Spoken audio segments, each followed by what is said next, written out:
లదాఖ్ లో ఉద్రిక్త పరిస్థితులు నెలకొన్నాయి. 2 రోజుల క్రితం అక్కడ రాష్ట్ర హోదా కోరుతూ అల్లర్లు జరిగాయి. హింసాత్మక ఘటనలు చోటు చేసుకోవడంతో ఈ అల్లర్ల వెనుక పర్యావరణవేత్త, ఉద్యమకారుడు సోనం వాంగ్చుక్ ఉన్నారన్న అనుమానాలు రేకెత్తాయి. ఈ మేరకు కేంద్ర హోంశాఖ కూడా ఇటీవల ప్రకటన చేయడంతో పోలీసులు ఆయన్ను అరెస్టు చేశారు. వాంగ్చుక్ ప్రకటనల వల్లే లేహ్ లో హింసాత్మక ఘటనలు జరిగాయని కేంద్ర హోంశాఖ ప్రకటనలో పేర్కొంది. సోనం వాంగ్చుక్ ఎన్జీఓ లైసెన్స్ కూడా క్యాన్సిల్ చేశారు.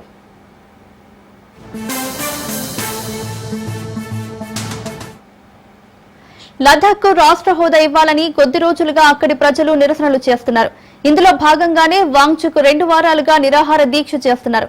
లదాఖ్ ను 6వ షెడ్యూల్ కింద చేర్చాలని డిమాండ్ చేస్తున్నారు. ఈ క్రమంలో ఆందోళనకారులు పోలీసులకు మధ్య జరిగిన గొడవల్లో 4 మృతి చెందగా పలువురికి గాయపడ్డారు.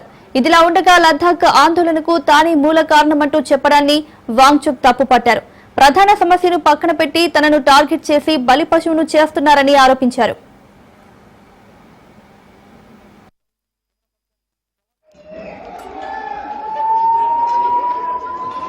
చేద్దాం